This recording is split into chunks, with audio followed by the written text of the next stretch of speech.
Good afternoon, ladies and gentlemen who have joined us on this Dr. Fundi channel on this special day for women in South Africa, the Women's Day. I welcome you all joining us via Facebook, YouTube, Twitter, Instagram, and also via the Zoom platform. So today, being Women's Day, on this channel, we have decided that we will have interviews with women of South Africa who have done great things. So since the beginning of the month, we have been having this series that we call The Future is Female.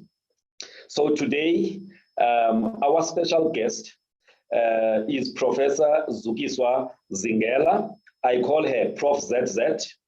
Right, so she is our guest today. And when I take you through her profile, you will understand why she actually is our guest today.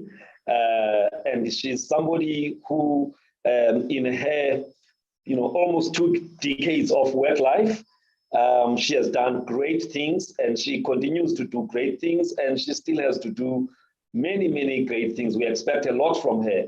And I'll tell you more about her. But a little bit about Prof. Zingela. She's a specialist psychiatrist who obtained her fellowship in the College of Psychiatrists of South Africa. And that was followed by a qualification Master of Medicine in Psychiatry at the University of Pretoria. Before then, she had done her undergraduate MPCHP degree at my alma mater, UKZN, Nelson Mandela School of Medicine.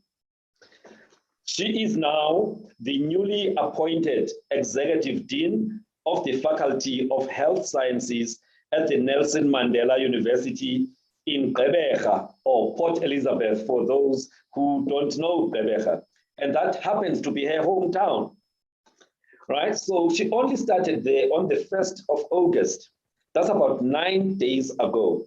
So she's brand new from the box, Executive Dean of the Faculty of Health Sciences at NMU. But before then, since 2015, she had been a head of Department of Psychiatry and Behavioral Sciences at Walter Sisulu University and the Nelson Mandela Academic Hospital in Umtata, the former Transkei, Eastern Cape. And that's my hometown. So she's leaving my hometown to be in her hometown, but at least she still stays within my home province. So that is good. A little bit about her. Before these job positions, she was the head of department of a clinical unit at Doranginza Hospital in Zwide from 2011 to 2015. She also has been a leader of the Dean's Advisory Committee in charge of the Faculty of Health Sciences at WSU between 2016 and 2017. She's been a specialist psychiatrist in private practice for a number of years. And before then, she had a stint in the UK, where she was a consultant psychiatrist at Blackpool North Community Mental Health Team in the National Health Service in the UK.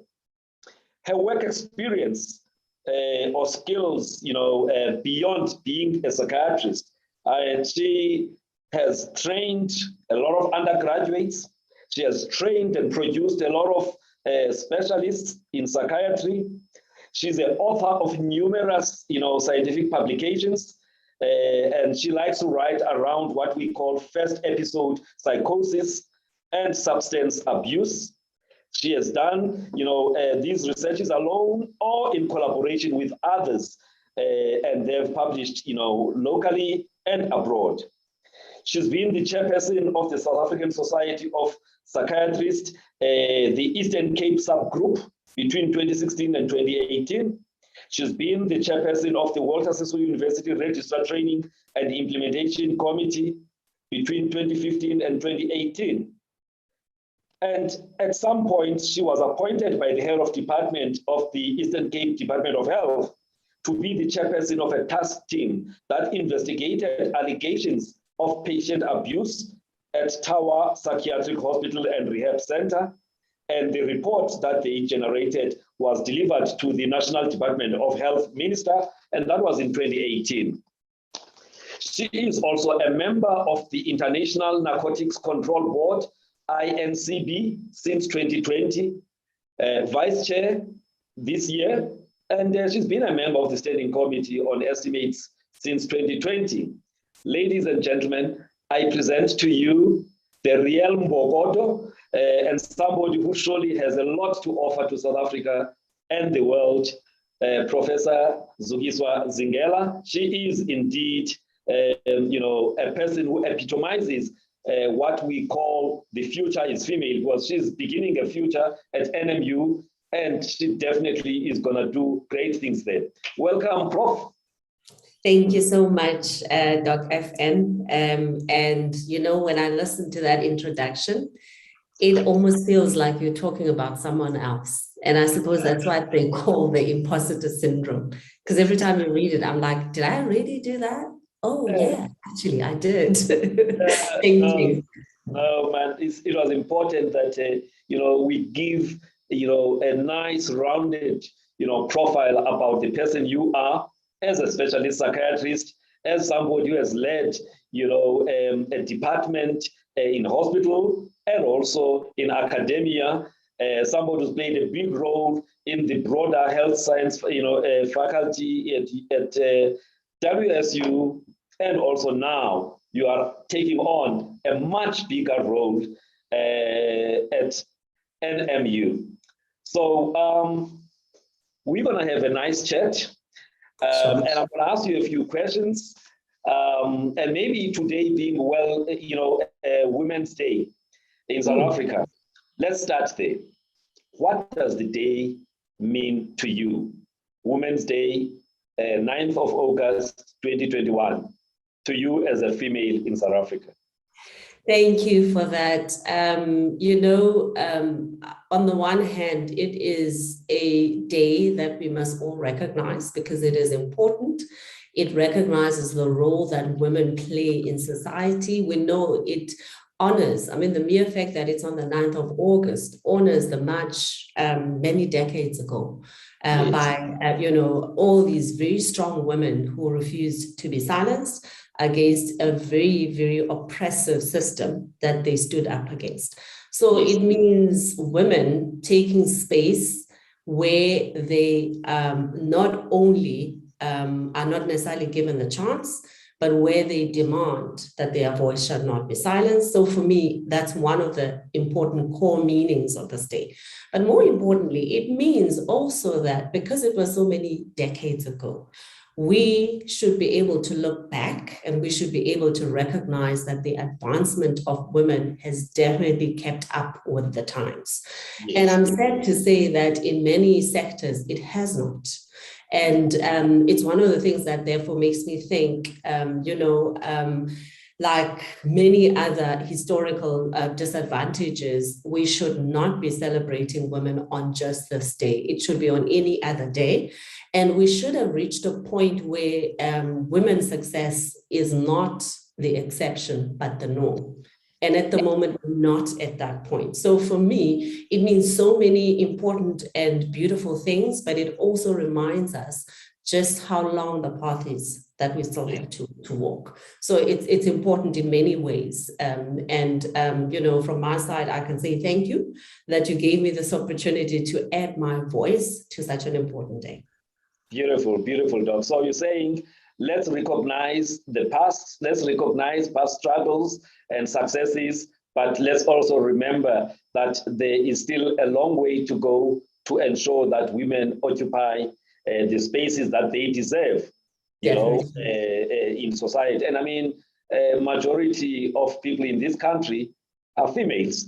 And so actually, most leadership positions should be occupied by females if we were just representative.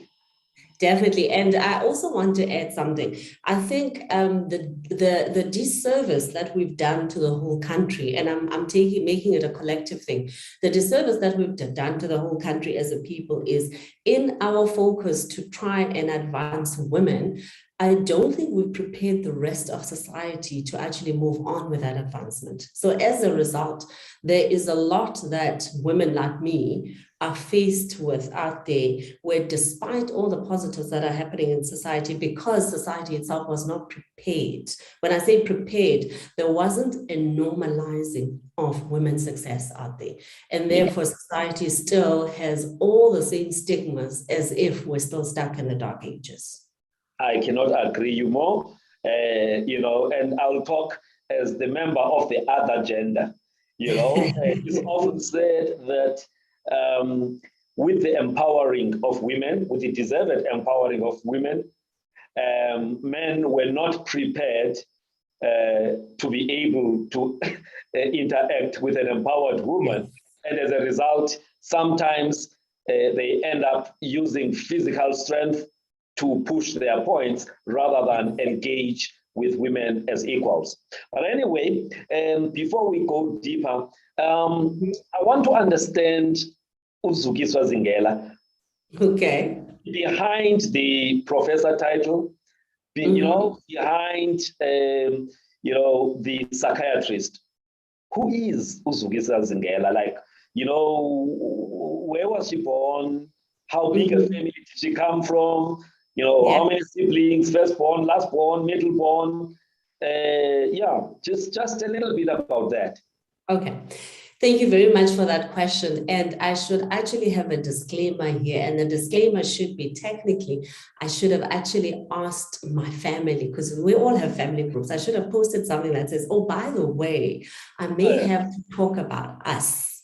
So, but I know my family, they're forgiving, so they'll say it's fine. So I come from a family of 6, 4 males and 2 girls.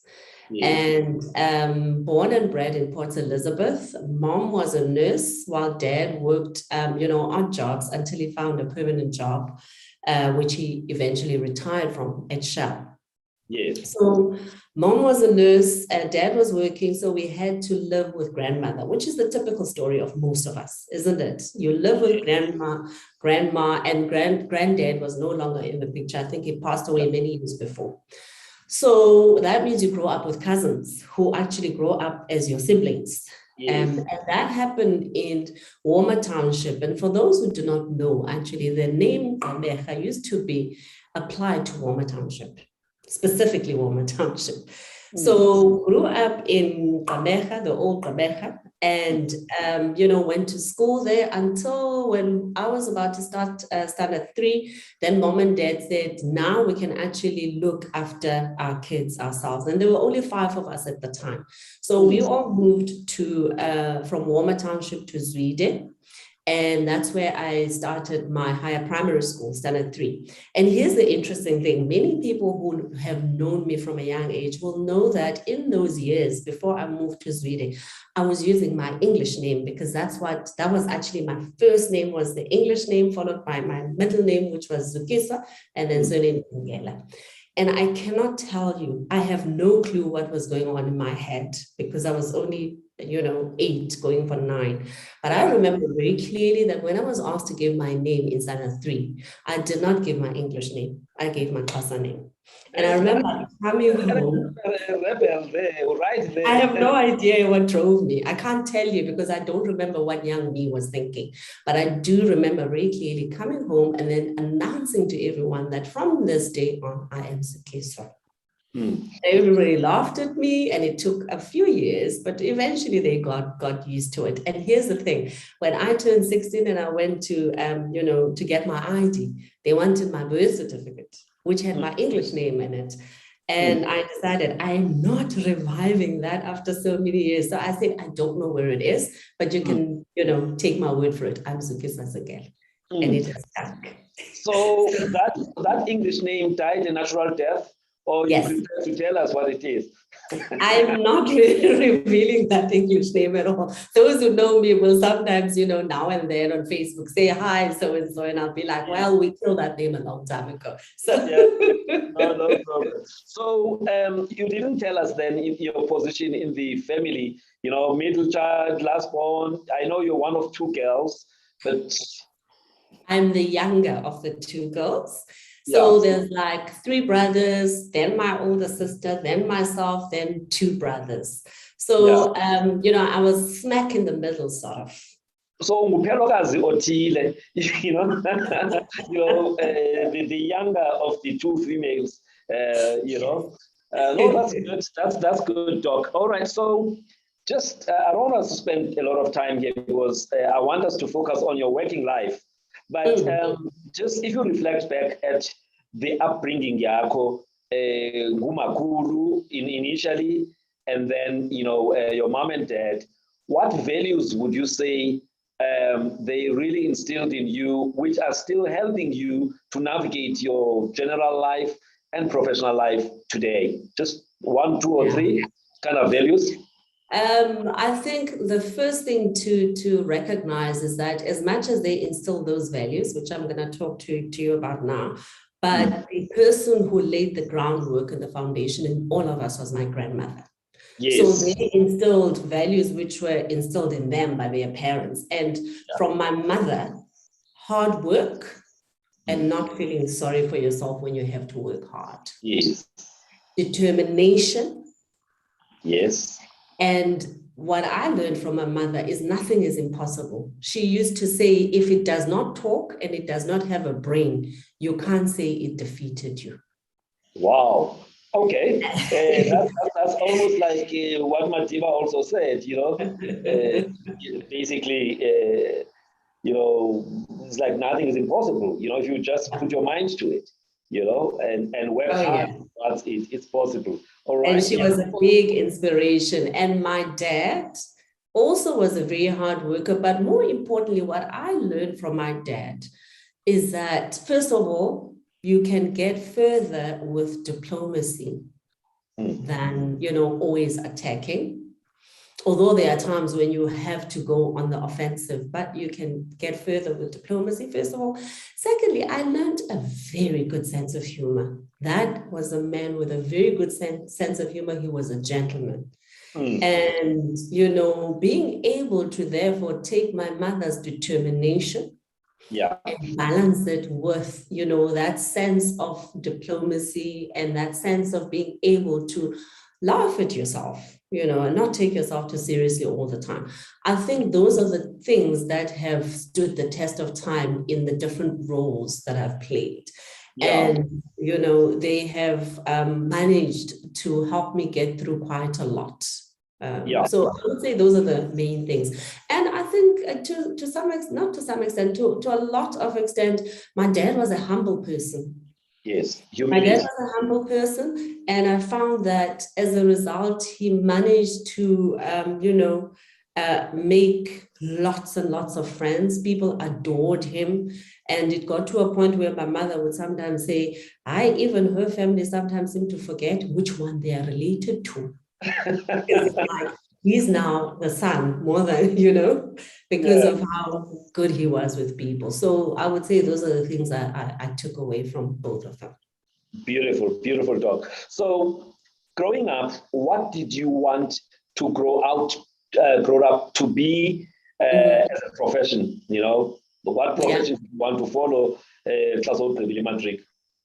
Okay, so if I think back, when you're young, there's always a point where the teacher wants to know, what are you going to be?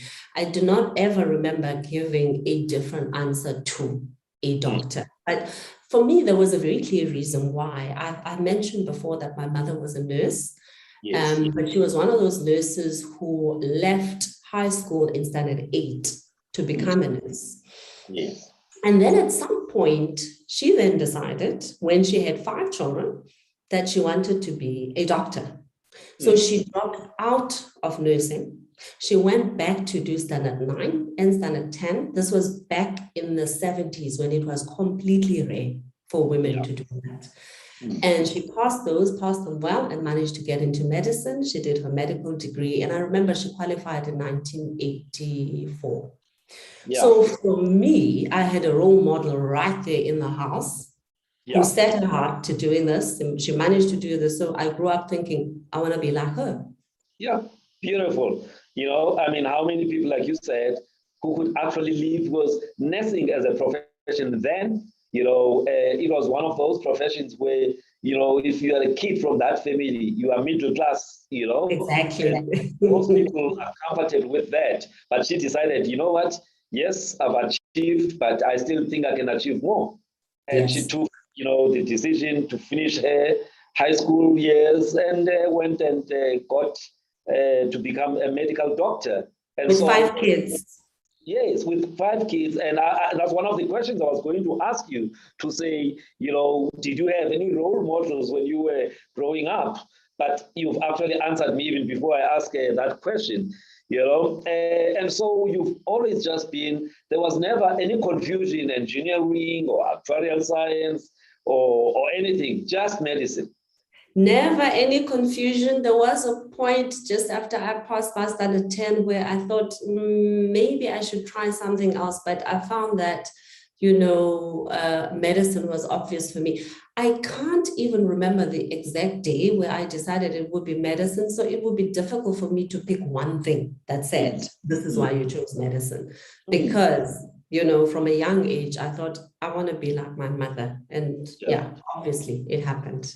But then, being a child to a medical doctor, I'm sure you observed the long working hours, the strains and the stresses, of being, a doctor. But that still didn't sway you to think of something else. Not at all. I think the advantage we had was that my mother took a sense of pride in work. That is how my grandmother was as well. So I think that is something that, I think that generation really appreciated hard work for whatever reason. It could be to do with a background of, having had to work for a living and knowing that nobody's going to put a food on the table except you. But, my mother really took pride in hard work. So whenever she spoke about it, she didn't speak about it in words of pain. It was, yes, it's hard work, but that's what comes with being a doctor. And, in retrospect, I do think that is the one thing we owe our young ones who come into the medical profession today, so that they know both sides of the story. So, it's always a shock when you then walk in and you've not been prepared and you've got this fantasy, this is what it takes to be a doctor. You do your studies, sure, you're a bit shaken, but you get through it. And then you come into the field and you're like, whoa, this is wild. And that's when you start to think, am I in the right profession? So for me, when that happened, I then just thought back to when I was in medical school, what did I really enjoy? And I knew there were 2 disciplines that I really enjoyed. So I decided, well, that means I'm going to specialize in one of them. There is a saying that, the only time that success comes before work is in the dictionary. In most times, hard work actually should come before success, and that tends to be sustainable type of success rather than the overnight type of success that is often not sustainable. All right, so yeah, so let's move to when you went to medical school, right? So you were clear that you wanted to do medicine. You applied to a number of varsities. Natal, which other varsity did you apply to? In the beginning, let me just think. I think it was around in the late 80s. Yeah. And you may not be aware of it, but there were specific periods in PE when we had a lot of unrest. Yes. Sometimes it was the rest of the country, but sometimes it was, just the urban areas, to the point where some of us actually went to the rural areas to study. But we were not one of those lucky ones, because some families were like under the spotlight. So if you disappeared, it'll be like, okay, where's so-and-so, So I remember that there were some of those years, I think it was between 84 and 87, when things were really, really bad and we didn't always study. Yes.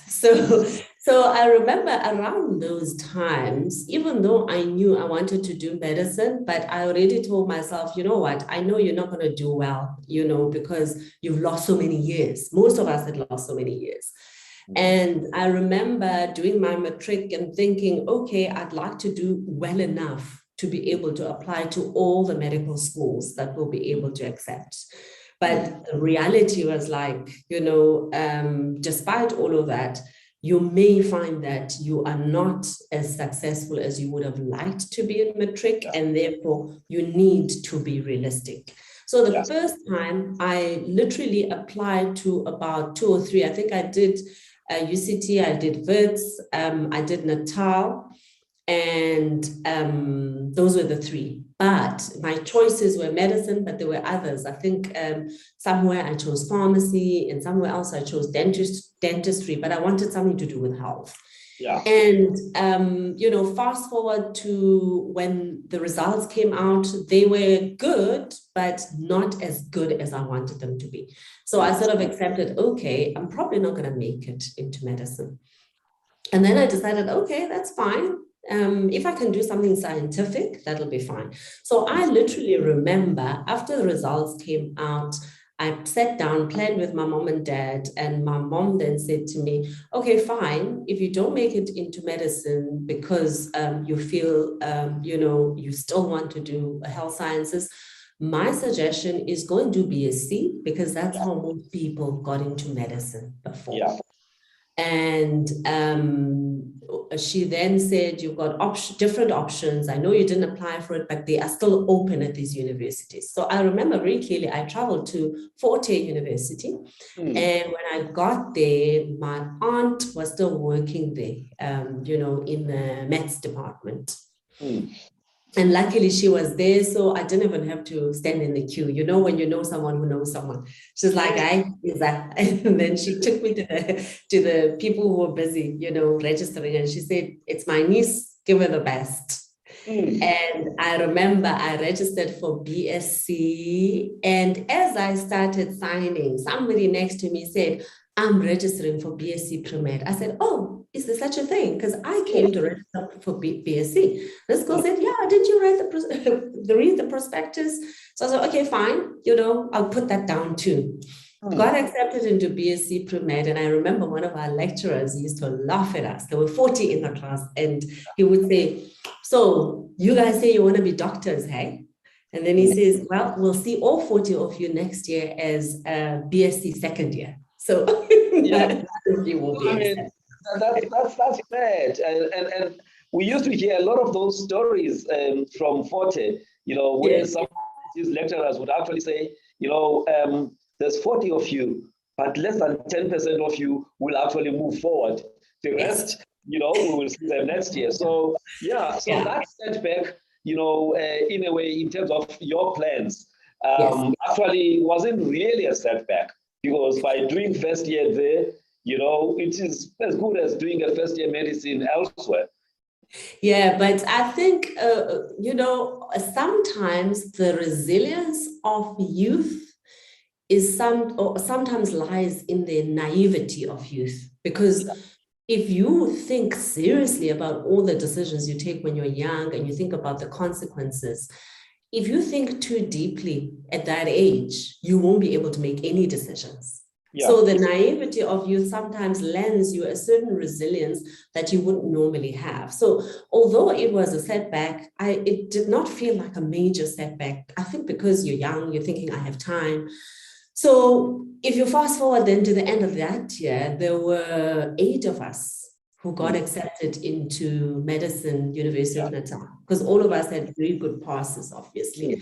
And that was excellent. I was like happy. I was now going to get into this degree that I wanted. But, when I rewind, I do think that took an adjustment. It was a bigger adjustment for me moving from, Forte, which was like an hour and a half's drive away from home, to a place that was so much further for a girl who'd never really been, away from home. And I think even though it may not have felt like it, I think I did struggle. I remember in that year, every time we got into a class, the lecturers would be like, yo, there's so many of you. Not all of you are going to make it. There's so many of you. Not all of you are going to make it. Yes. And I remember that year, we had a huge number of people, including me, who didn't make second year the first time. Yeah. And I was like, wow, okay, so things are like this in medical school. And there you were thinking you want to come into medical school. And I think that was a moment of doubt for me that said, do you really want to do this? And then I stepped back and I thought, actually, I've always wanted to be a doctor. And yes, this is a setback for whatever reasons, but if I really want to be a doctor, and I go back to what my mother used to say. Yeah. She would say, if it cannot speak, if it has no brain, it can't beat you.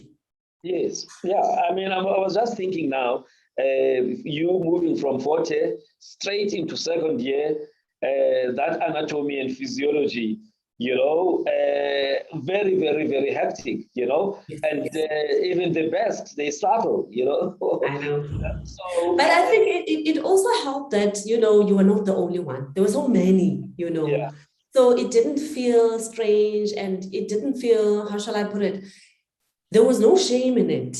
In the sense that you're there, you tried, so the best that you could do then was to look back and say, what can I fix to make sure this doesn't happen again? Yeah. So the second time that we were now all doing this, and I think there were maybe more than 30 of us who literally had to do this again. So when we had to do that again, I actually, even though I didn't burn myself out working, but I somehow had a certainty at some level that, no, I would make it. Once I came over that little obstacle that said, is this really for you? Yeah. I literally came into my own, literally, in the sense that I decided, okay, this is for me. I'm going to commit and I'm going to make it, which I did. Yes. What was, and what was nice? I'm just thinking that, when people see Prof. Zingela, they won't know, because, I mean, that little setback, it's not something that's written in your CV or anybody's CV. No. It's anything. To make a strong comeback to that, So I think for people who sometimes get discouraged when they, have a situation like that, most people who've gone on to become successful in life, they've had some setback in their lives, and that's that you learn from it. Becomes a defining moment, which propels them to actually greater heights. And so, actually, there's somebody who says, failure is not fatal. If you are able to stand up, dust yourself up, learn from it, and move forward. Definitely. And for me, I think what it did do is it forced me to refocus on what I wanted. Because I can tell you, after that, I never had a single failure again in medical school. I actually did very well, to the point where I managed to collect a few prizes along the way. But what it did do for me is it also, I was able to walk away with a lesson. And the lesson was, if you're really committed to something, you need to be prepared to get up even when you fall. Yes. And that lesson is still operational even today. So you try plan A, it doesn't work. If you still have the energy, if you still have the ability, go to plan B. That doesn't work, go to plan C, But at the same time, you should be able to recognize when you've given it all you've got and it's not going to succeed. So I do think that, I walked away with that lesson. And, I must be honest and say that in those years, I also was the type of person who probably had not lived long enough to have strategy when I approached a problem. And at that time, I had, a boyfriend in medical school, and he used to joke that when we were studying, he would say, I'll come with a strategy. Yeah. And you do the rest. Mm. So we started together, and that plan worked because, throughout medical school, then I didn't struggle after that, because Yeah. and the strategy was he would be able to look at past question papers and he'd be able to say, okay, so this is how they ask these questions, blah, blah, blah. Yeah. And then we would plan, the studies according to that. Yeah. And it worked, as I said. Well, I'm not going to say much about that, but no, I think one should give credit. Yes, no. It worked for you.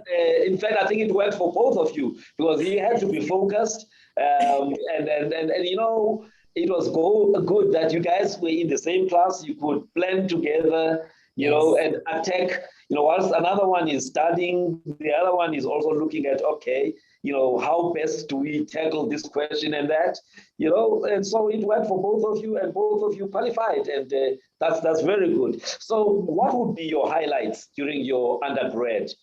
Just your highlights, any awards that you won during your training at medical school, and maybe also another related question, psychiatry as a course, was it one of your favorites? Or it's a discipline that you got more interested after you qualified?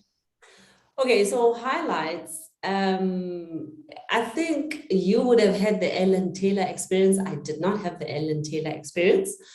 I had the Howard College experience.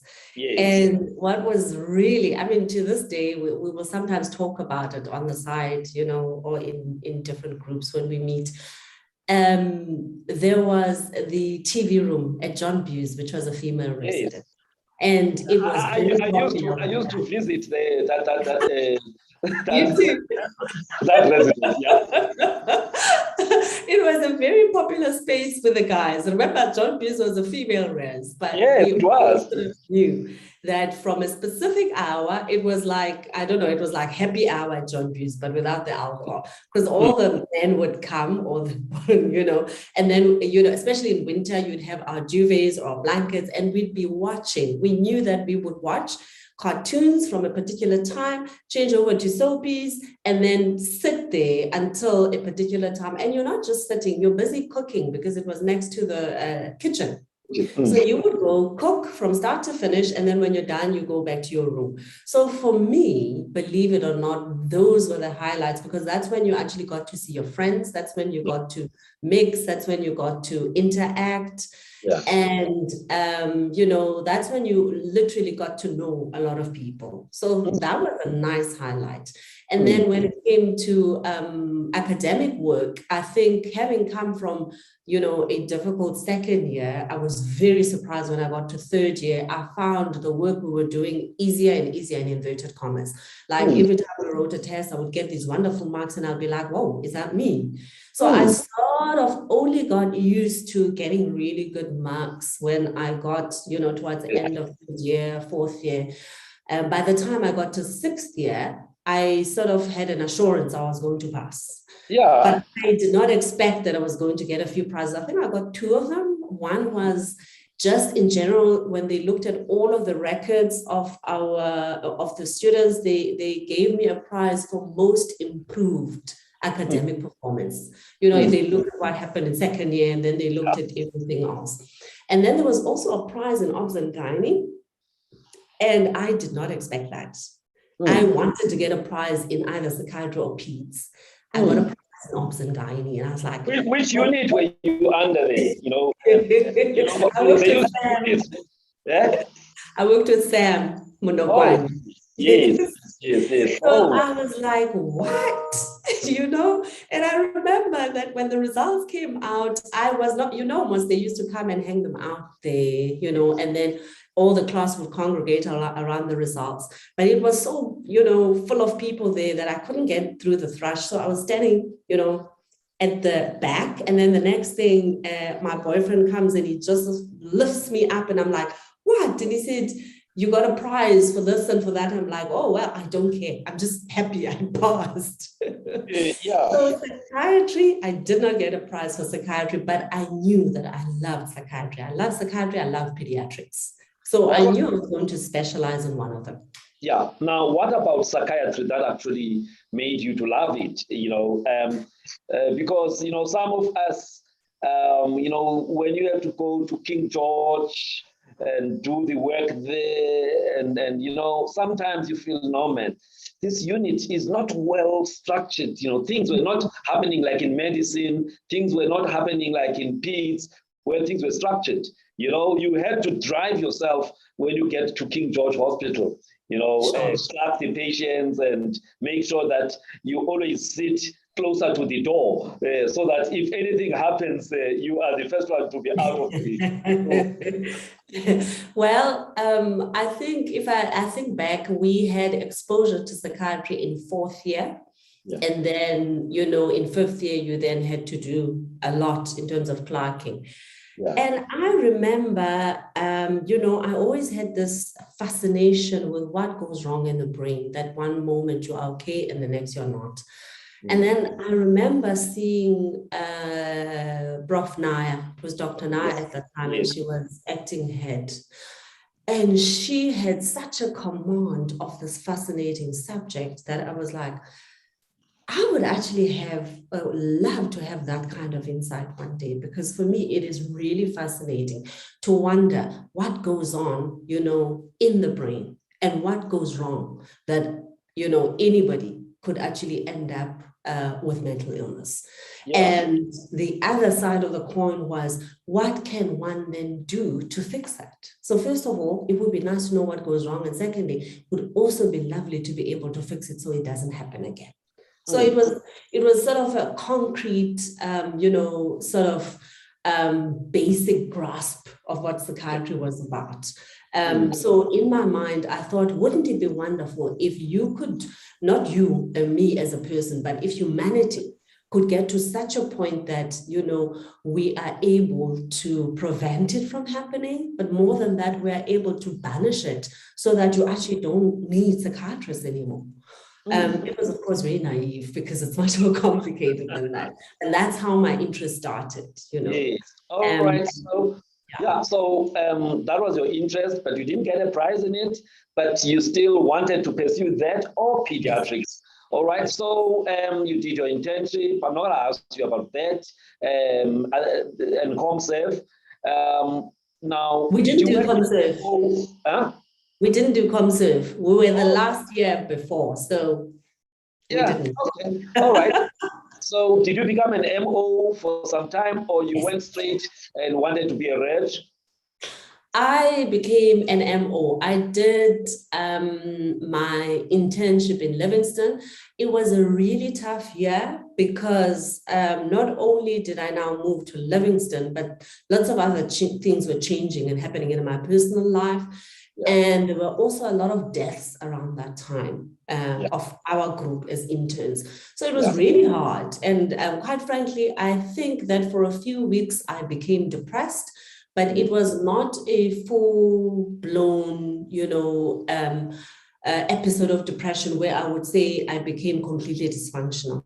Yeah. So I was still functioning, but there were so many things happening at that time. And I think despite all of that, I still had it in me that, you know what, you've always thought at the back of your mind, you want to specialize. And a lot of things that are happening around you now, yes, they may be difficult to take. Yes, they may have a serious impact on your emotional well-being. But there was a part of me that recognized that if they had not happened, even now, when I look back, if they had not happened, I probably would not be where I am today. Meaning, those were the turning points that forced me to take action. And one of those actions was to say, rather than saying, one day I'm going to specialize in psychiatry, one day I'm going to specialize in pediatrics, take action. If you want to specialize in psychiatry, you have not worked in psychiatry as a doctor, you've worked in pediatrics and you enjoyed it. So you need to literally move to Elizabeth Duncan Hospital. You need to spend some time in psychiatry. And once you spend time in psychiatry, decide between the two. So it was literally as logical as that. And then so you worked by the airport there in Gqeberha, and you loved your time at, psychiatry there, and then you made up your mind, definitely I want to specialize in this space. So definitely want to specialize. Yeah, and so where did you go to specialize? Here's the interesting part. So by this time, I have a young boy who is, I think he was less than 1 year old. And I submitted an application to WITS. Remember those days, no internet or very little exposure to internet. So I literally sent, I think, a letter, and then I got a phone call, and then I got invited for an interview. And I remember having to leave my son with mom and dad. In those days, I think I took a bus, but here's the funny bit of it all. I booked my bus, was ready to go, and then I realized the bus had left without me, and I'm supposed to have an interview on Monday or Friday. And then I literally decided, it means I'm not meant to go. So I arrived back at my mom's family home, and I say, well, the bus left without me, so maybe I'll try another time. And I had a lovely uncle, my mother's youngest brother. And he said, when did the bus leave? 30 minutes ago. He said, it stops, Moss. And he gave me the few stops. He said, yeah. He says, don't worry, we'll catch it in Grahamstown. And he took my car and he drove. And he got me on the bus in time. Boarded the bus in Grahamstown, went to WITS, interviewed, got offered the post, and accepted the post. But here's the irony. I did not end up specializing in WITS. I ended up specializing at Tukkies, University of Pretoria. Johnny. People always ask. Well, I had accepted the post, and we had agreed with Prof Allwood that I would start on the Monday, a week's time. Yeah. The Tuesday before. So he interviewed me on the Monday, and then he said, next Monday you can start. The Tuesday, he gives me a call. He says to me, I know you've accepted the post here, and we are waiting to welcome you with open arms, but I've got a friend of mine, and he's never, ever had a Black registrar, and he asked to meet you. I said, that's weird. I don't want to go meet him. Why? He said, well, it sounds like you also have a friend there who's studying there. And I said, yes, I know. We're good friends because we worked in Elizabeth Duncan Hospital. Maybe he told this guy about me. He says, yes. And he said, I promised him you're going to go. So I went. And I interviewed Yes. I interviewed with this guy, the head of department there. And he basically was very clever about it. He basically said, write 10 reasons why you would say no to me and yes to WITS. So I wrote them down, all of them. And I had 10, I had more, but I wrote 10. He took each one of them and he gave a solution for each one of them.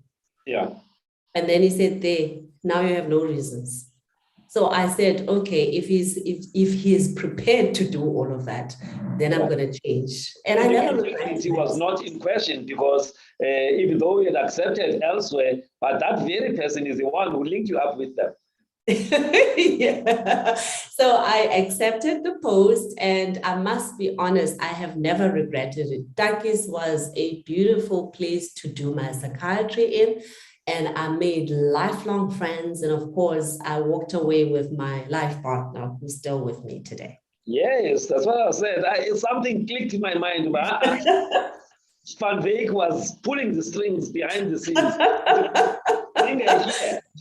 I'm glad you did. I'm glad you did, because it worked out wonderfully. And I met the likes of Professor Sokudela, who's now head of department there. I met Dr. Mashadi Mutlana. We are best of friends. I met Dr. Laverne Mountain. I met so many good people there that I think I would have lost. Maybe I would have met lovely people at Wits, but the environment at Takis was so welcoming, you know, much or completely the opposite of what people assumed, because they assumed University of Pretoria, it's going to be racist. Space, Afrikaans and all of that. It was lovely. And my Afrikaans improved, by the way. So, yeah. Okay. All right. So at least the Kayotbane in-laws, they practice savor Afrikaans. En ek kan ook baie lekker en savor Afrikaans praat. Ek sukkel nie. But se prata base Afrikaans. All right. So let's move on, Doc. So let's just look at the field of psychiatry in South Africa, because I want us to now move to your time at WSU and also, your time, the 9 days that you've just had in NMU. Sure. So when we look at the issue of mental health in South Africa, and you look at the ratio of psychiatrists to the population, there's plus minus 60 million of us in the country. My understanding is that there's less than 1,000 psychiatrists in the country. And in fact, we're losing them year by year. Some of them are leaving for other countries. So what do you think about that? The ratio that doesn't look so great in terms of the numbers, yet the demand for psychiatrists seems to be growing every year, especially now that it's COVID. Let me put it to you like this. One of the reasons we decided to come back to South Africa is we got a call that said, listen, we need you. And we spoke about it. It took us a few months, so we committed to coming back. And when we came back, there was a very clear promise that said we would employ you. So when we came back, interestingly, they employed Stefan, but not me. And we could not figure out why. So me being a lady of action, I decided I'm not going to wait. So I went into private practice, even though I had always wanted to work in the public sector because I felt I could do more there. But even when, from the point of coming in, we already knew the disadvantage. We already knew the shortage, the severe or dire shortage in psychiatrists. So we knew we were walking into a field, a medical field that had many resource challenges. And quite frankly, if I look back, were it not for those resource challenges, I probably would not be where I am today, in the sense that what I mean is that those resource challenges force you, if you work in the Eastern Cape, to find means and ways, often innovative, often creative, to still do the job and get it done. So, that was, I would say, one of the biggest challenges that we walked in with our eyes open, and we only realized once we were in the system just how severe the shortages were in personnel, in resources, in infrastructure, in absolutely everything you could think of. So all of that literally contributed to how we then progressed, because the focus was, how do we improve things? What do we do to make sure that the situation eventually becomes bearable enough for us to be able to deliver a service that people can get to?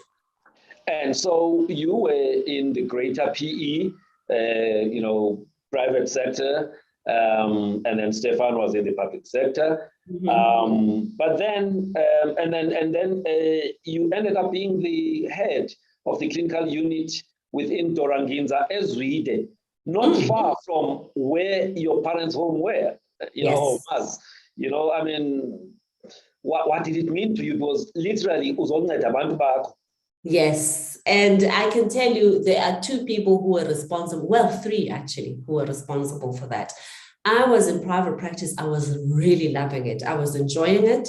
I took things at my own pace, and I did work that I was interested in. And if I wasn't interested, I didn't. It was as simple as that. Loving to be my own boss. And then I was invited to a recruitment drive. And the people that I am now saying are responsible for me being able to move back into the public sector, it was the previous CEO of the Port Elizabeth Hospital Complex, Mr. Tulani Madonsela.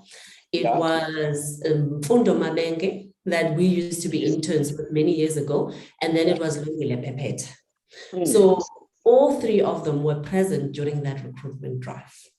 And all three of them spoke in such an inspirational way about what young specialists, well, I like to think I was young then, what young specialists could bring to the table. So because of that, I thought to myself, I've actually always enjoyed teaching. Even in the UK, I was teaching quite a lot. And I moved back in because I enjoyed teaching, and I felt, actually, based on what they're saying, it looks like I can make a difference in my small way.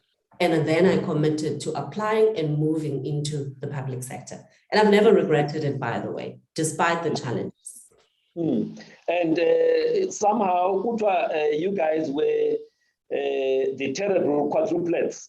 When Noma Beng, and two other gentlemen, like you were running that Dorang in the hospital. In fact, Prof Pepeta, who was running the PIDS, unit there as well. But he was by Harvard, Harvard as a Dorangins. So so you were these young specialists who wanted to make a difference to the community, a community that you knew very, very, very well. Beautiful memories, actually. And I remember, first I met, I already knew Prof Mabeng, but I met Ulungile during the recruitment drive. And when I accepted the post, I realized that I would have to also cover child psychiatry. So I remember I made an appointment with him, went to his office, and I basically sat and said, I want your impression of what the psychiatry is like now in terms of what it offers for pediatrics, where, children with mental health. And then I want to hear what you think you should be getting from psychiatry. And I walked away thinking, I can work with this guy. So when we started, or when I started, I joined two very dynamic people there. And when I walked in, they said to me, we're the mother and child.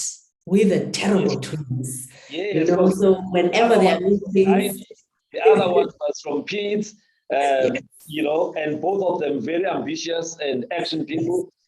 So they said, we're the mother and child, welcome. You must now come and complete us. So before long, what would then happen is whenever we had a challenge, we made ourselves a promise. First of all, no one person must struggle alone, because we were actually the only three clinical heads there. The others were in other positions, but not clinical heads. No one must ever struggle alone. If you have a problem, we must also be part of that solution. If we have to interact with higher ups, whether it's head office or whoever, we must do it together. And what they ended up saying is all three of us would often strategize together, but then they would say, Zuki, and then I would have to put it in writing. And then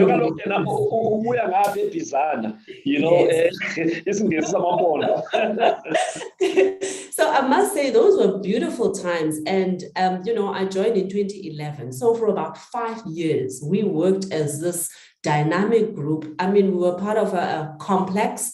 So whenever we attended HOD meetings, we'd always have an idea of what we wanted to be achieved and how we could take things forward. And it got to a point where it was obvious that in some meetings, some decisions would often require, an input. Usually, Lungile was our front man. So he would be the one who would be talking, and I was the writer. So I would be the one who's writing, and Fundi would be straddling both, giving us pointers. No, this is what you do. That's not what you do. So it really worked to the point where when it was now time to apply for the executive dean position at Nelson Mandela University, we said one of us must apply. So we literally sat down, had a meeting, and I was like, I have not qualified a single psychiatrist yet. I came here to train psychiatrists. I'm not doing it. Fundi was like, I still want to super specialize. I'm busy with my onco-gynae. It's not me. So we turned to Lungile and we said, you're a pediatric cardiologist. You qualified 2 already. There's nothing stopping you. and we will support you. So he applied and he got it. So, you know, it was a beautiful, I would say 5-year for me, partnership that extended beyond that into a friendship that lasted, you know, and is still on. Yeah.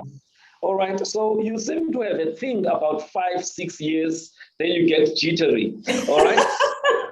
So then an opportunity must have come from WSU. There was a couple who were psychiatrists from Cuba who had been providing psychiatric services for the rest of the former Transkei. I mean, plus minus 3 million people, just one couple, you know, providing psychiatric services. Clearly not right. So what attracted you then about going to set up that unit, you know, psychiatry and behavioral sciences? Zero initially. I flatly refused to go because I had people who were coming left, right, and center and saying, listen, Orlando and Maricela are going after 17 years, please apply. And I flatly refused. So I remember, you know, one person who was really trying to convince me, and I said, it's going to sound terrible, but, you know, I actually have to admit to this. I said, I am not going to go anywhere where there's no Woolies food because I'm a hardworking woman and I can't cook every day. So I got the feedback one day that says, oh, we've got Beating Gaps and they've got a Woolies there. You've got no reason not to apply. So I think what really convinced me, quite frankly, is that I was already doing well as head of clinical unit. I managed to, you know, with a lot of support from the whole team. And I have to emphasize, I didn't do this alone. Stefan was next to me and there was a whole team which was assisting. So with all of that support, we managed to grow that team from, I would say, a handful with 3 medical officers. We had one social worker, we had an intern psychologist. So by the time I was ready to go, we had a fully fledged department, which was training registrars, and we had so many clinical psychologists and so on through hard work and motivating for resources. So I was now sitting back and saying, I'm going to start, you know, churning psychiatrists from this little unit. And then the motivator, you know, that really got me going was to say, you've done this and you've done well for this unit, but look at it this way. You can still continue the agenda, but on a larger scale, where you will now affect more people, where you can actually, you know, make a bigger difference than just in a unit. So we did, and then we sat down and we discussed it with Stefan, and we then realized it would be a sacrifice. Sacrifice because both of us are not from Tata. We've never lived in Mthatha. We never even considered. And then we had this young boy who was just coming into, you know, I think he was 17, going for 18. So weighed a lot of things and eventually said, okay, this is bigger than us. So you can commit and I will follow. Yeah. So I did, went there. And yeah, I must say it was a little bit wild in the beginning. Wild, not because of the people, because the people have always been talented, but wild because of, again, having to face similar challenges as I did in the unit, where you have to fight for resources, where you have to fight for systems to work. And where you have so many challenges because of the university being a historically disadvantaged institution. So again, took a lot of hard work to get us to a point where I could say the department is functioning well enough to produce world-class psychiatrists. And, we haven't looked back. I remember when I visited you in one of the years, your building, not far from, it's part of the space, Nelson Mandela Academic Hospital, just on the left when you come in. Yes. And it was just you and the PA, and then there was just one, I think, registrar. Is it Bronkhorst or? Yes. Yes. She was, we had 2 other registrars who had qualified before her during my tenure, but they had done most of their training before I became HOD. So she was the first registrar that we took from first year to final year. And therefore there was a lot invested in her passing because This was now a registrar who had come in when I had taken over as academic head. And therefore, it was important to be able to stand back and say, yes, we can still train, And the numbers, if you look before that, we had managed to train, only a handful in that department.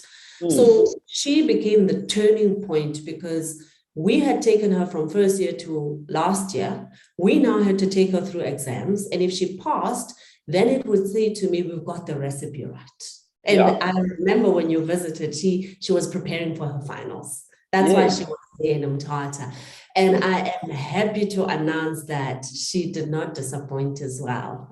She flew and she passed. And of course, since then, we've had so many others that it's You've been turning great numbers, almost every year since then. And in fact, the numbers have been getting bigger, every year, Yes, and last year, actually, one of our own took the prize, the medal for psychiatry. Dr. Megan Schultz, she took the national prize and won, for psychiatry. And I'm like, okay, so if we can produce the registrars that can hold their own and take the prizes, it means our program is world-class. Beautiful. So it was a nice affirmation. Yes. Now, just before we continue, Doc, there's a few comments that I want my colleague to ask, to share with the viewers, just to make this a bit interactive. All right, Nwabisa, you can share some of those comments or questions for Prof. Zingela. Okay. Good afternoon, Doc, and good afternoon to Prof. Zukiswa. We have a couple of comments. First one is written by Ndokoza Shelinda. She wrote, "Welcome, Prof, and also welcome to the faculty. We look forward to working with you." And then the second one is written by Nandi Pakasha. She wrote, "Congratulations on your appointment, Prof. Z." And she also wrote John Buse and with praise hand emojis there. Thank you, Nandi. And we have a comment from Dinu Gokwaza. She wrote, "Inspiring journey, Prof." And Dogozo Shelley Nabuza wrote another comment. She said, "I'm a product of that lesson too, Prof. I got up and continued." And another comment from Ngabagaze Tiwani. She wrote, "Congratulations, Prof. Z." And also memories of John Hughes. Yes, that's what we have. Thank you. Thank you. Yeah, so it sounds like things were happening at John Hughes. You don't have to know everything that happened in John Buse, but it was fun. And I won't, but this is Nyanya Sapayana. So by the time you guys were there, I was already gone. But anyway, so Doc, when you now look at your time at Walter Sisulu University, you were now, and you've been producing specialist psychiatrists, helping to reduce, that abnormal ratio of the population to a psychiatrist. But there are other things that you did. You had partnerships or collaborations with some of the universities like Harvard and others. Tell us a little bit about that program and how it came about. Okay, so I think a good start would be to say, when you come into medicine, the average doctor does not walk into medicine with the idea of being involved in research. And I think that is a weakness of our medical program. For me, the areas that I've identified which are lacking are research in undergrad, management, leadership. Yeah. Those are the things that are missing in our undergrad programs. So, of course, even though I ended up in a leadership position, I had really not had much input, except when I was a head of clinical units, when I did a management course there. But what it said to me is that if you are then appointed as an academic head and you do not have strength in these areas, you will falter, because you're supposed to supervise people. You're supposed to inspire people. You're supposed to mentor people. And yet these are not lessons that you are formally taught. So on the table at that time was already an existing partnership between Walter Sisulu University Department of Psychiatry and UCT. led by Dan Stein. So there was a previous partnership that looked at schizophrenia, specifically looking at the genetics of schizophrenia in Xhosa people. Yeah. And so most important for me was to relook at that relationship and to see, are we placed in a position where we partner in a fair and equitable way that recognizes the part that this area is playing in making this kind of research possible? Yeah. And it doesn't always happen like that. So sometimes you'll find leading institutions who come into less resource-intensive institutions. They come in with a name, they then do their research, and then they walk away, and the little institution still remains a little institution. Yeah. So in this particular instance, then Dan Stein came and presented a second opportunity for collaboration. But what was strong about that second collaboration was the fact that it would have a capacity building element to it, which would then encourage not only partnership, but also growth of those who are capable within those institutions to develop their own skills.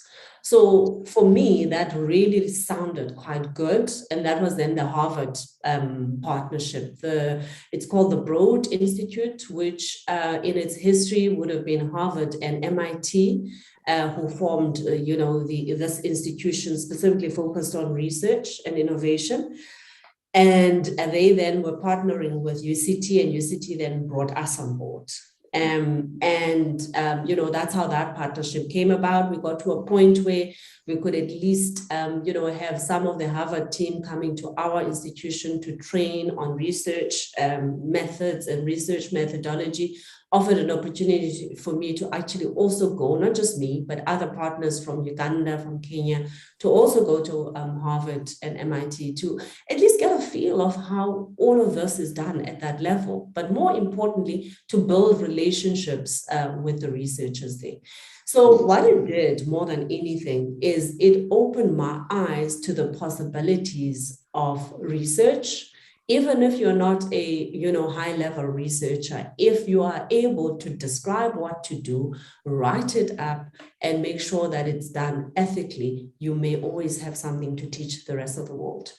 And that was a good lesson, because what it meant is that I could then come back to my own department and I could look at research with a different eye. Where we always walk around thinking research is always high-powered stuff, my message was research and write up what you do in your corner. And I think that's what Ubongani Mayosi also taught us, is you must become a clinician researcher. Don't just go to work for the sake of going to work. Don't just work through your list of 30 people without noting the important questions that can make a difference to the service that you do. So I was able to come back and then to say to my registrars, the kind of research I want you to do must be a research that focuses on an immediate problem that, when you get your results, they will make a difference to that immediate problem. And I must say most of them have actually, adopted that approach. Yeah. Is that what they call translational research? Yes, definitely. Because for us, as much as you may want to be research intensive, the Faculty of Health Sciences at Walter Sisulu University was still coming from that burden and history of being historically disadvantaged. So it was important to actually do research that would advance clinical services, but would also still, act as a sort of double goal, where your people who are doing their masters also walk away with an MMed. And, I think that was the strength of that approach, was that we could then produce a number of psychiatrists who would have research on the ready by the time they qualify. Yeah. So if you then looked at, your maybe three things that you say, these were my key successes during my time at WSU, and these are one or two low points, that really frustrated me during that time. What would those be? I will start with the frustrating bits. And, I did also luckily inform our executive management at the university as recently as last week when I left. Finding yourself hamstrung by supporting departments which do not operate optimally. So meaning if I'm busy with a research project, I must know that if I've got funding, I have got people who can assist me in implementing the budget plan, turning it into a reality, so that if I say this funding is enabling me to employ 5 researchers, I must be able to employ them and pay them in time. I must not get them to come into the system, do the work, and then 6 months later, I'm still struggling to get them paid. So for me, that was a low point.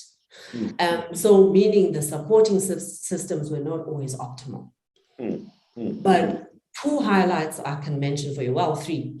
The first one is the colleagues on the other side of the kite are so talented. They are gifted people. They are there because they want to give something back to the community. I mean, these are colleagues who could be attracted to any leading center in South Africa and even internationally, yet they choose to go and work there. And the downside is that I said to them as well, is the world doesn't hear enough about the great work that they do. The world doesn't get to hear enough about all the wonderful things that they are doing on that side of the kite. So there's a lot of talent there. I'll mention quite a few people. We've got Prof. Who's the head of anesthetics. We've got Prof. Dubula, who is the head of internal medicine. We've got Prof. Who is the head of Manamdak, who's the head of obstetrics and gynecology. We've got a cardiologist who was mentored by Mongani there, we've got, we've got the lot. We've got the current acting CEO there at Nelson Mandela Academic, Dr. Mangasha. There are so many talented people there, and they are training people and producing. So for me, that was a highlight. And the only downside was that I felt that the work they were doing was not recognized enough, first of all. And secondly, they're not the kind of people who are going to stand on the rooftops and shout on a microphone that this is the kind of work I'm doing. And then the other 2 highlights for me were I worked with a great team there, but more importantly, I found that across the province, I had these really talented registrars who came to the party. I mean, it took a lot from me and Stefan traveling across the province.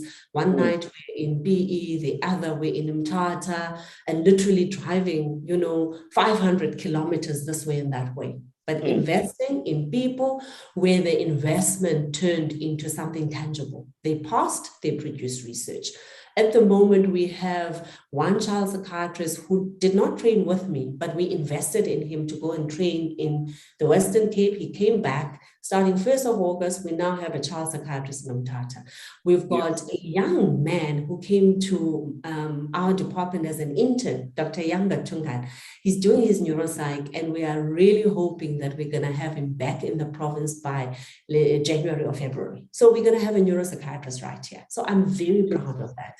And I leave behind a team of young, capable, new consultants who passed recently, Dr. Nobazim Chengu, Dr. Riaz Nef, Dr. Kamen, Groves, I leave, Dr. Onke Kushubana, Zoleka Mateta, there's so many, Vuyisa Machai. So I'm naming them because they one day deserve a roll of honor, because they are the young ones who came to show that you can do this, and you can do this in Walter Sisulu University, which is based in the rural area. Another highlight has been a number of programs that I've left in the department. One is a program that was funded by Discovery. It focuses on botched circumcisions, but focus is on men's health. So, there's a program that I designed with input from the team. We've left them with a program of intervention. The funding is still going on, so we're going to continue. There's a program that that one is very close to my heart. When I looked at how distressed doctors are in general, we did the intervention for healthcare workers last year during COVID, but based on the same premise, meaning the same idea that came to me. I then took it a step further to say, if we can do it for healthcare workers, we can also do it for interns. So I left a program which we refer to as a life skills program for interns. which is intervention within the 2 months that they placed in psychiatry. There's intervention focusing on stress, dealing with stress, substance abuse, how to avoid the traps, financial management and how to avoid the traps there. The doctor as a practice manager, the doctor as a medical manager, and dealing with grief, how to work with a multidisciplinary team, the ethics of medicine, professionalism, and how to reinforce all of that. So we've got that program going. When I left, it was already running. We're busy researching it. And then the last one, which is equally important for me, is we also have a program that we drove with counselors there. Again, the idea was to say, what can we do in medical school during the undergrad years to make sure that our students can cope? Why should we wait until they're interns? So similarly, life skills program, but adapted for medical students. So I'm very, very proud of all of that. And a low point for me is the fact that I was very, very surprised when I got involved in the Tower task team that was set up by the province. You know, then as a task team, even though I was the chairperson, but there were 5 of us and we all had equal power there. So we then ended up producing a report that was presented to the National Department of Health. And then it was up to the minister to decide what to do with that report. But here's the interesting thing. I had an incredible amount of pressure from colleagues who were psychiatrists demanding that they wanted to see the report. And I'm like, but I can't do that. No, because, I mean, it was not commissioned by you. Exactly. It was for the department, and the department, they want that to be shared. And here's the thing, when you are now, you know, part of the task team, you actually have specific terms of reference, but more importantly, you've got confidentiality issues that you have to respect, and it is very clear who the report goes to. So, you know, it placed me in a very strange position where I was like, yes, I'm a psychiatrist, but, you know, in this context, I was there to do a purpose which was guided by very firm, you know, boundaries, terms of reference. And if you want the report, go to the minister and you're going to get it from there. So, you know, that was the first time I was confronted with a scenario where you've got professionals in your field that you respect and you consider friends, and then they turn around and stab you in the back. So that was a big lesson for me, because it said to me, you know, there are times when your mettle shows, and that is when it's windy outside. Yes, but I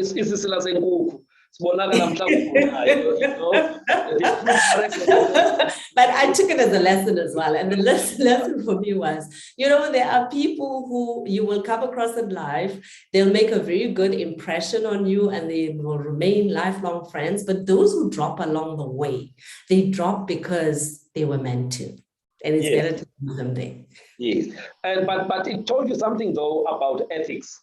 Yes. You know, the need not to talk ethics, but to also live ethics. And it need not be something illegal, you know, but it's something, the standards are much higher, you know, and people need to understand the importance of ethics, because if we talk confidentiality, which is core to what we do, but then when it suits you, then it must be breached, then it puts a question mark on the understanding of what ethics is. You know, or ethics are, yeah. All right, Doc, so you are now 9 days into being the executive dean at NMU. I don't want us to waste time around how you got there, but one thing I'm happy about, remember you told us that you guys, you volunteered to Dr. Pepeta, Prof. Pepeta, Fundi, you know, that was, he got appointed in 2017, and he did great work in that period, you know, and last year, by the time he passed, you know, they were in the final stages of getting accreditation from the relevant bodies, and beginning of this year, they were supposed to start, you know, the intake of first-year students. Unfortunately, on the 7th of August, he passed on. Now, for you, as one of those 3 that actually encouraged him to go there. What does it mean for you to actually carry on the legacy of that great man who was not able to finish his work, because the guy upstairs decided to recall him sooner than we wanted? Yeah, and I must say the 7th of August was a poignant day in the sense that it was the anniversary of his death. And often, Prof. Mabenge and I will reminisce about the good old days, and we'll have questions like, maybe if one of us had taken the job instead of him, maybe he would still be alive. But then there's also the point that says he was actually the right man for the job at that time. And now having to step into those shoes, one of the things that I have to accept is that as much as I'm stepping into those shoes, but somehow I will not fill them in the same way. But whatever I end up doing, I've promised myself will not be any lesser. It'll be different, but it will not be any lesser. So it is both an honor, because, we had sort of had this dream, all of us, where we said, it doesn't matter who goes into that post, but it must be somebody who loves this province. It must be somebody who's prepared to give, to make sure that this program succeeds. So, there is a sense of honor about me walking into this post with that knowledge in mind. But there's also a heavy sense of responsibility. And the sense of responsibility says, because you knew the man and what he stood for, and because you were witness to his very high and boundless energy levels, it therefore, dictates that you from your side also have to deliver. Maybe not in the same way, but you still know what the core deliveries are. And you have to make sure that those core deliveries are on the table. So, the first year class has started, a class of 50. And I must say, having visited the medical school just to have a look at it, I've got a team that's raring and ready to go. And, we know that we're expecting that the council is going to come back at some point to look at what we do and pronounce yay or nay. But I've got no doubt that we are on the right track. And the only thing for me is, if you remember, I mentioned earlier that I do feel that our programs have got some deficiencies, not in the clinical knowledge, but in the areas of leadership, in the areas of mentorship, in the areas of management, in the areas of research. So for me, I have to find a way of making sure that we also include that in a way that prepares our medical students to be doctors who are not only good clinically, but also functional as a people. And, for me, that ability to face what is negative in medicine and to be able to survive it and grow from it, it's not something that you can teach easily. But it's something that we have to inculcate in our medical students, because if we don't do that, as much as we will be producing brilliant scholars, who knows how well they'll be able to stand the test of time when stresses and other life challenges come knocking. So for me, that is the challenge. That is the true challenge of any, medical degree. And more importantly, I also need to keep reminding myself that this is a faculty of health sciences. There are other equal disciplines which are equally important. So we need to make sure that the other disciplines don't get left behind. Pharmacy and others, psychology, we've got social work, we've got, quite a lot of other disciplines. And it's going to be important to make sure that no discipline, no one school suffers. All have to move in the same direction, but in collaboration and get stronger. Yes, and the comment that came there from Dr. Dambuza, she's one of the lecturers within the pharmacy space in the health sciences. you know. So, and she had promised that she will definitely be listening to their new boss. So I'm glad that she's actually listening. Now, Prof. Pepeta had a vision about the kind of medical school, you know, the program that should be delivered there, which had a bias towards proactive medicine, you know, having gone to Cuba to look at how they do things there. He had said he wants a program that will focus a lot on prevention and health promotion without necessarily, you know, compromising on treatment and rehabilitation. So what aspects of the vision are you taking forward, or you all of it. I'll tell you why. Because if we don't move in that direction in every discipline of medicine, we are done for. And it's easy for me to say that because if you look at, you know, for example, let's take lifestyle, you know, diseases. Yeah. There's a lot that people can do before the disease happens. Yeah. And yet we often sort of sit in our own little corners and wait for the person to come in with a raised blood pressure, increased BMI, you know, and impaired peripherals. And then we say, you know, now do A, B, and C. So there's quite a lot that, you know, society can do even before they come into the health sector to seek for help. And this is one of the reasons I really think that in our teaching, you know, we should start informing our students about your sustainable development goals because they interact quite closely with health. Because if you think about it, we only got to hear from it post-grad.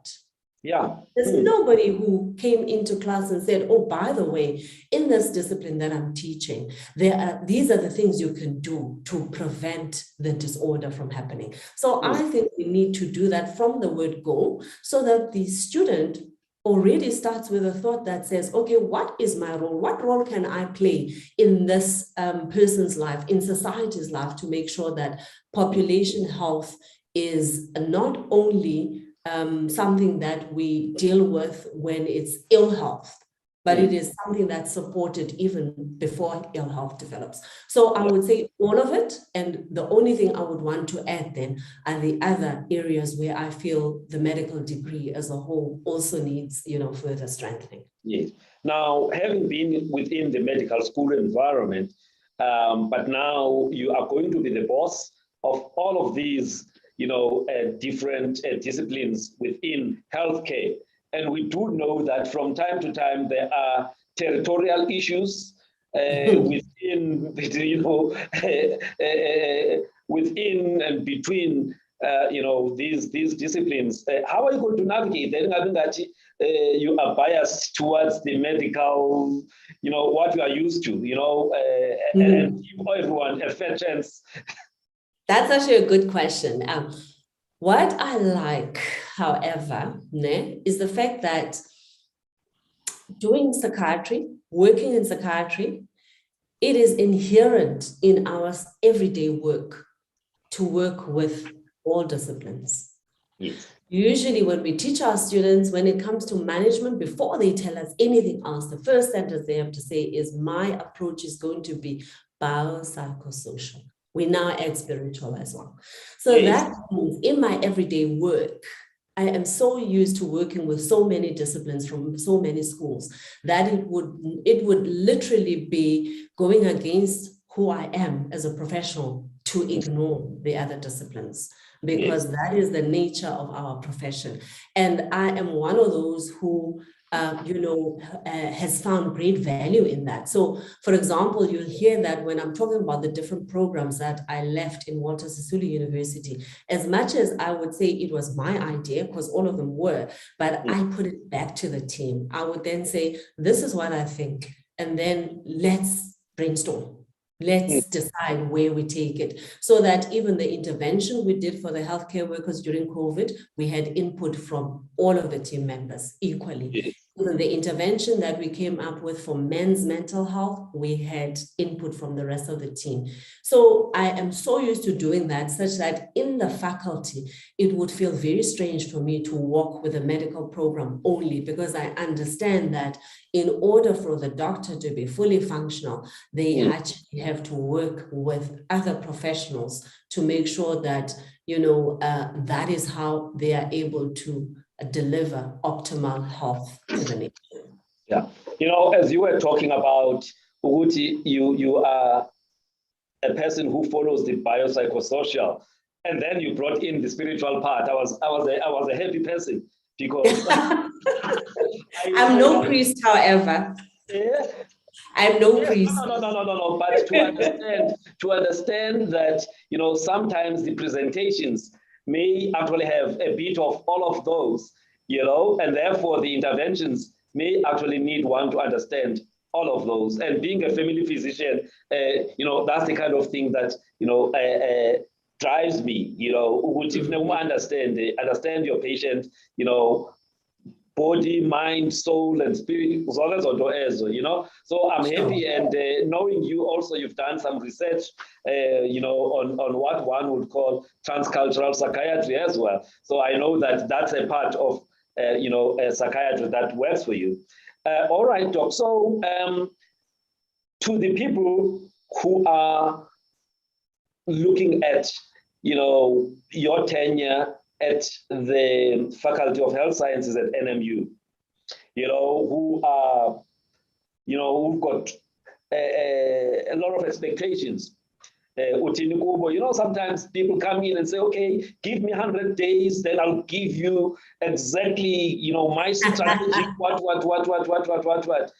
Others, they come in, they get on with the work without necessarily spending time. And others, they go in and dismantle everything that was done before. So when I approach Yabo, as you come in as a new leader now, I think for me, the most important one, first of all, is to get to know the faculty, get to know the people, get to know the team, so that you have an understanding of where the team is. There's obviously going to be a strategic plan on the table already, and the team will be in a particular position in terms of implementation of that plan. There's also the grander scheme of things where the whole institution will have a vision 2030, for example. So for me, it's just getting to know, it's more like a situational analysis. Where are we now and where are we going? Because that's usually how I would want to start. Yes. And then the next question, yes. And the desired future, and how you move between the two. And how you move. And for me, the next step would be then to say, how do we optimize the functioning of the faculty, the functioning of the different departments in a way that gives, rise, or rather that gives credence to the dreams and aspirations of the people within those departments, but also do it in a way where the whole faculty is still moving in the right direction in terms of your strategy, in terms of your vision. And that is not going to be something that you are going to be able to do overnight. So the start, as I said, get to know the faculty, get to know the intricacies, get to know the challenges, and get to know what inspires people. Because for me, without inspiration, your everyday job becomes a slog that you're not really happy to come to. So find what inspires people. And of course, you won't find it in the dark. It's not going to be like, oh, it's that or that. It's more about getting people to actually identify for themselves what inspires them and what do we do to ensure that your inspiration is something that you build into your everyday life and everyday work life, so that it has meaning for you. So, it sounds like a very philosophical answer, but that is the general approach that, I found worked as head of department. And I do think that in most teams, it should work. Find what inspires people, or rather guide them to find what inspires them, and then try and encourage them to stick to that. As long as it's not self-destructive, as long as it doesn't destroy the system, there's no reason why people should not thrive while they move towards a specific goal. I'm happy about that because, you're basically saying you will take time and do a proper needs analysis. In that process, you will meet people one-on-one, you will meet people as groups, you will get to know, and you may even ask for their suggestions, whether you will use them or not, but it will make them, identify with whatever, strategic plan you're going forward with, because they will feel they have had a contribution, to whatever that you are going to come up with. So if you have to describe yourself as a leader, how would you describe yourself as a leader? There's different types of leaders. You've got the Trump type of leader, you've got a Biden type of leader, inclusive kind of person. You've got guys who focus on relationships to get results. You've got guys who are just task-oriented. You do. So how would you, describe yourself as a leader? I would say I'm a little bit of everything, in the sense that if I look at where I am, this was not a planned career where I said one day I shall be dean. The only plans were one day I shall be a doctor and one day I shall be a specialist psychiatrist. The rest sort of, came naturally because of the environments I found myself in and the challenges I had to face. Yeah. But to answer your question, I will give feedback that some of the people in my team have often fed back. They said that they found inspiration in what I do. They found that I tend to bring the best out of them. They also found that with me, they have a voice. So, which is why I'm saying I probably am a little bit of, these different types of leaderships. But more importantly, if I then look at the different styles of leadership, I've always told myself, I would love to be a transformative leader. But whether I manage to achieve that or not will always be up to my team to answer. Not work in progress. Yes, it's always work in progress. But one of the most important lessons I've learned through working in this environment, working when I was still running my own practice, and then I became head of clinical unit and then academic head of WUSU, the challenges I mentioned as well before. I have learned that one of the most important things that we neglect in order to be an effective leader, there are two things. First of all, you've got to learn to manage yourself. Yes. As a person. But secondly, you've got to accept that you shall not always be a leader. So as much as you're a leader, learn how to be led. Yeah. So those are the two lessons that I would say in terms of leadership, I've learned over the years. Manage yourself and manage yourself well. There are times when things will happen and you'll be like, I am so angry right now. But you find it doesn't work to just, throw harsh words. Yeah. So when you go to a business school, one of the first modules is about managing yourself. Get to know who you are. What makes you tick. That Johari window story, on EQ and self-awareness and all of those things, taking feedback, which is something that's very difficult for people to do, especially if feedback is negative and all of that. But ukala kona up, once you've mastered that, then you can go and actually manage other people. Because if you haven't mastered yourself, you are likely to trip when you have to manage others. So I'm happy about that. I just asked you because I know there's many who are like, hey, I wonder what kind of a leader is she, I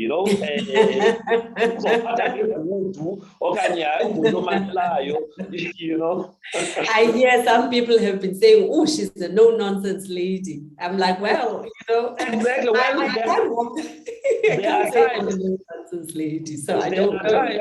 There are times where you must bring that nokiri, not literally, but, because people are people. And one of the difficult things, when you lead people is that sometimes they do things that are really, really, you don't expect them to do, but and they derail the whole team. So it's important by No, it's true. Yeah, there's one or two comments before CCCA. We've got about just another 5 minutes before we go. So there's a few comments. Nwamisa, can you read those comments? Udok has got another engagement, and that's a much more heavier engagement. So we can't keep her here for long. Okay, Doc. We have a comment from Zianda Mabubengwana. She wrote, a beautiful prototype for us all to follow.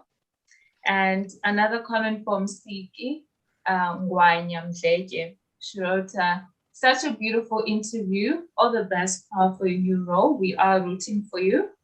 And on YouTube, Balwa Pamela wrote, Happy Women's Day. And the last comment is from Matse Diso. She wrote, very informative and inspirational interview. Thank you, Doc and Prof. Thank you so much. Yes. So, Prof, Dr. Siki, is it Ngwanya? Okay. Yes, Mdleke. Yes. She wrote that she credits you, Notatu van Veek, for helping her to move from corporate healthcare and occupational health into the field of psychiatry. So she'll forever be grateful, for your contribution in that journey, Yeah. So anyway, the last one, Doc, is about a month ago, South Africa started inquest on the acid demand. Yep. We lost 144 compatriots in that botched project, Gauteng Marathon project. Others are still not known even now, and there hasn't been any consequence management. So I just want you, just as a psychiatrist, who understand the challenges of mental health in this country and how mental health users are not always, prioritized. That whole Isidimeni saga, with the commission that was run by the former Deputy Chief Justice, and now the inquest, which hopefully will lead to people, being held accountable. What does it mean for you as a healthcare professional? That is one of the most painful parts of our history as a nation. Painful because these were some of our most vulnerable citizens who could not defend themselves. They were entirely dependent on us and our goodwill, and we failed them miserably as South Africans. And I'm making this a collective sort of statement because if we had less stigma in our society, if we had, goodwill towards people living with mental illness, if we had that as the norm rather than something that requires intensive education, I can tell you that the people who took these decisions, and there were a number of them along the value chain, the people who took these decisions would never have had the nerve, the audacity to take those decisions. So that's the first thing that I can say. It should never have happened, and it should never, ever happen again. And how we then move from that reality to where we want to be, we really need to make mental health a priority. When I say mental health, I don't mean just saying, oh, there's mental illness, we must have a hospital. It must be something that is not only talked about, but acted on as a right. So just like it is a right to, have access to health services, but you must, within those health services, you must also have that basic right that says, if your mental health is not okay, you literally have to do something about it. I don't think we actually make that the norm, taking care of your mental health. People go to the gym all the time. People worry about their diet. People, will now and then maybe go to the GP and check their BP and check their blood sugar. But nobody ever says, I should go and check if I'm mentally okay. And my feeling is, if we really want to prevent this from happening, just like we teach the average nurse, when the patient comes in at a clinic, before the nurse moves this patient into the doctor's rooms, they've taken their blood pressure, they've taken their temperature, they've taken their pulse. So there should be a basic mental health screen as well as part of that. And everybody who works as a health worker anywhere in South Africa must be able to do a basic mental health screen. That will then mean that mental health is part of our everyday life. And even before we reach there, we need to start talking to people in general. What can you do that is in your power to make sure you stay mentally healthy? Yes. But we can't run away also from the issue, which is the resourcing for mental health in the country as a whole. Yes. Look at the percentage of the annual healthcare budget. It's somewhere around 5% overall, but there are some provinces that are spending both 2.5 to 3. That's my point. And those who normally work with these systems, they talk about a minimum of 10% should be going that way. But if it's been 5% and below chronically for as long as I remember, before 1994, then it means there's a serious backlog, and that backlog does need to be addressed. That's my point exactly. So I'm trying to say, if we tackle the issue of stigma, because part of the reason you have under-resourcing is because those people who take those decisions do not think that mental health is important. But if you then make it so important that it cannot be ignored, then even the decision maker at the lowest level will actually take it as a given that because mental health is important, we cannot go around and say we'll only spend 1% on it. We must spend 10%. Yeah. Doc, I need to thank you for your time. We've gone over. I thought we'll take 90 minutes. We've gone just over that, and you need to get ready for your next engagement. So I just want to thank you for agreeing on this very important day to be our special guest. Our hashtag is the future is female. And anyone who has listened, to this interview will know for sure that the future of that Faculty of Health Sciences at NMU is in great hands. You have demonstrated it before in your previous positions, and you are still learning, so more is definitely going to come. I'm jealous, for WSU, but at the same time, I'm sure there will be collaborations between the two institutions. Please don't steal from WSU. Let their people stay there.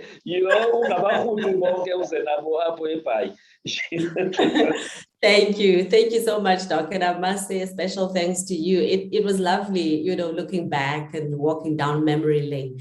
And for what it's worth, I do want to leave whoever's watching with some words that I wrote as a tribute to Prof. Pepeta.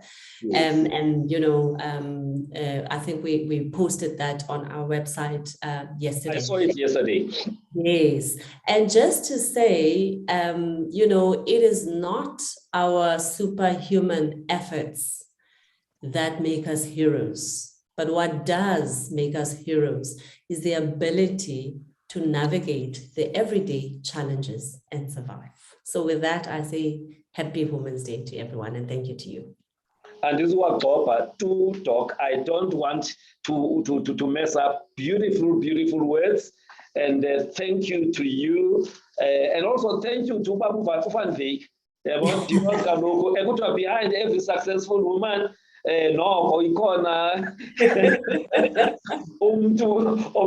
support. So thank you to him and to your son. You know, he's grown to be very tall young man, and thank you to him as well. And thank you to the people at NMU for the confidence of giving you this, responsibility, which you deserve, by the way. And may you take that institution to greater heights.